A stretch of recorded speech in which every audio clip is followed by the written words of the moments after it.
প্ৰথমে আজিৰ দিনটো বাবে শুভেচ্ছা জনাইছোঁ। আজি আপোনালোকে মোক এই অনুষ্ঠানত এইখন সুবিধা দিয়াৰ বাবে মই আপোনালোকক ধন্যবাদ জনাইছোঁ। আপোনালোকে যে অতীজৰে পৰা পূৰ্বপুৰুষসকলৰ পৰম্পৰা ৰক্ষা কৰি প্ৰতি বছৰে এই অনুষ্ঠানসমূহ আগবঢ়াই দি আছে, তাৰ বাবেও আমি সকলোৱে ধন্য মানুহ। আপোনালোকৰ প্ৰতিটো কাৰ্য আমি খবৰ প্ৰতি বছৰে দেখি আহিছোঁ, সেইবোৰ দেখি আমিও আনন্দিত হওঁ।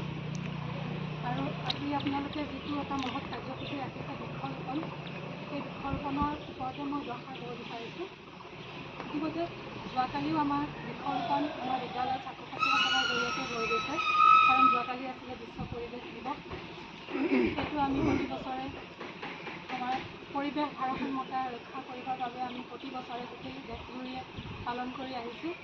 আৰু সেই কাৰ্যসূচীৰ লগতে সেই অনুষ্ঠানৰ লগতে আজিৰ দিনটোতো আপোনালোকে এই কাৰ্যসূচীটো ৰখাৰ বাবে আমি বৃক্ষৰোপণ আমি কিয় কৰোঁ? এতিয়া আমাৰ সেই বৃক্ষৰোপণৰ গুৰুত্বটো পৰিৱেশৰ ভাৰসাম্য ৰক্ষা কৰিব পাৰোঁ। আমি আমাৰ স্বাৰ্থৰ বাবে পৰিৱেশৰ বিভিন্ন গছ গছনি কাটি কৰি আমি তহিলং কৰিছোঁ, কিন্তু আমি সকলোৱে জানো যে বৃক্ষ বা গছ গছনি অবিহনে কোনো জীৱকুল জীয়াই থাকিব নোৱাৰে। গতিকে আমি যিমান পাৰোঁ সিমানে এইবোৰ ৰক্ষা কৰিবৰ কাৰণে আমি সজাগ হ'ব লাগিব।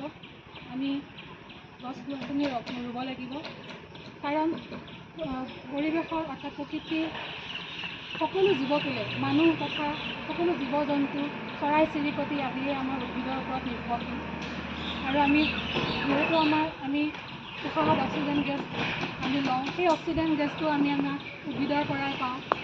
উদ্ভিদে আমাৰ বায়ুত মিহলি হৈ থকা বা আমি নিশাহত এৰি দিয়া কাৰ্বন ডাই অক্সাইড গেছটো উদ্ভিদে শোষণ কৰি লয়। তাৰোপৰি বায়ুত মিহলি হৈ থকা বিভিন্ন ধৰণৰ গেছসমূহ গছ গছনিয়ে শোষণ কৰি লয়, বায়ু নিৰ্মল